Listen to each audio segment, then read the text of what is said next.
రాష్ట్రంలో కాంగ్రెస్ పాలనపై సర్వత్రా విమర్శలు వ్యక్తమవుతున్నాయి. ప్రజాపాలన పేరుతో అధికారంలోకి వచ్చిన రేవంత్ రెడ్డి నిరుపేదల గుడిసెలను బుల్డోజర్లతో కూల్చివేస్తుండటంతో వందలాది కుటుంబాలు రోడ్డున పడుతున్నాయి.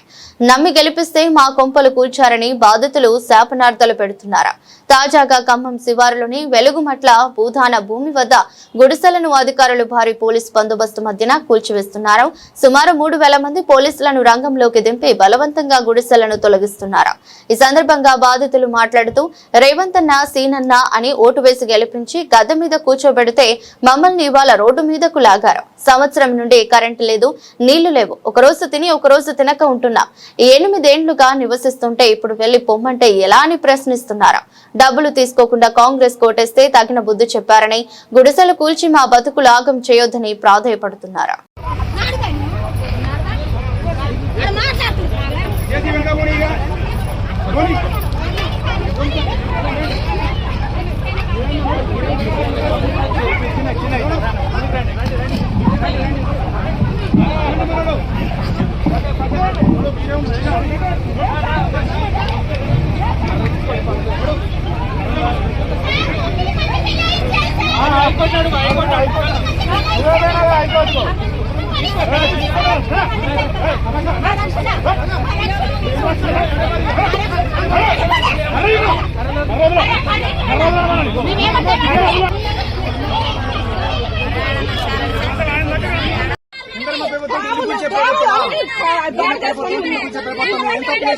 ముందుగా చెప్తా పక్కకు పోతుందా చెప్పి 8 సంవత్సరాలు వేసింది.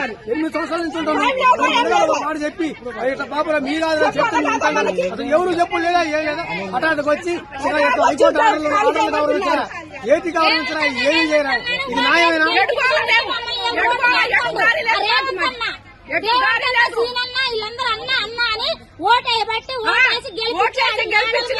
మిద్దల మీద కూర్చోబెడితే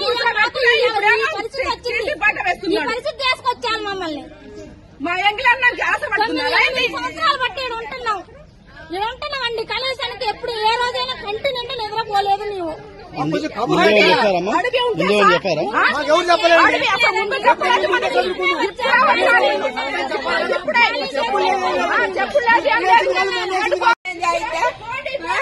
ఇప్పుడు కష్టపడి కట్టుకున్నాం. ట్యాంక్ కాడి నుంచి 2 గుట్టలు సన్న, ఇప్పుడు ఇది 3వ మేము కట్టుకోవటం. 4 నెలల నుంచి పనులు లేకోకుండా ఏం లేకోకుండా ఈయన సాయం చేస్తాడని ఈయనకి డబ్బు లేకుండా ఓటెత్తి అన్యాయం చేసి రెడ్డి గెలవాలనే రూపాయి లేకోకుండా గెలిపించినాం.